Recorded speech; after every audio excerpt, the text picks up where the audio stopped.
شيء جميل ان انت يبقى عندك فريق بينافس في بطولة كبيرة زي كده. وبصراحة البطولة العربية كنت اتمنى ان الزمالك ياخدها، وكنت اتمنى ان الموسم يقفل والزمالك بطل ابطال العرب. انا كنت اتمنى كده، لكن اللي انا عايز اسأله للعيبة، هو كان فين كل ده؟ يعني الوجه المغاير اللي احنا شفناه. وبرضو اوسيريو، انا عندي نقطة. دايما يقولك المدربين مدارس وبيتعلم من اخطائه. هي فين الاخطاء اللي انت اتعلمت منها؟ يعني الغلط اللي انت غلطته في ماتش الاهلي عملته هو الكوبي بيست في ماتش الشباب. تشكيل محتاج لتعديل عشان الفريق يبقى افضل على ارض الملعب. انت فين؟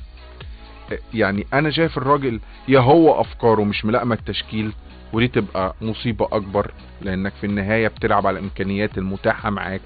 يعني انت ممكن تكون عايز لعيبه معينه، عايز امكانيات معينه، ده حقك، محدش يختلف على ان اوسيريو مدرب كبير. لكن حتى الان انا شايف المدرسه بينه وبين الزمالك بتمشي في ماتشات وماتشات. لا، وده ما ينفعش. فريق البطوله لازم يبقى بيكسب، ولازم يبقى خطته ثابته ولاعيبته ثابته، وكل واحد حافظ مراكز اللعيبه اللي بيلعب فيها. يعني انت هتسال على ريال مدريد بره، انت عارف ان الباك اليمين كارفاخال، انت عارف ان قلب الدفاع ألابا، انت عارف ان الجون تيبو كورتوا، انت عارف كل ده.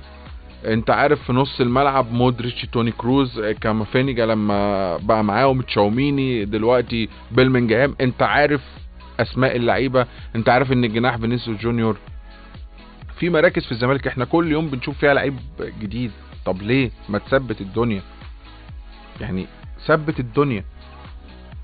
فلازم الزمالك يكون استفاد من المشاركه دي استفاده كبيره جدا.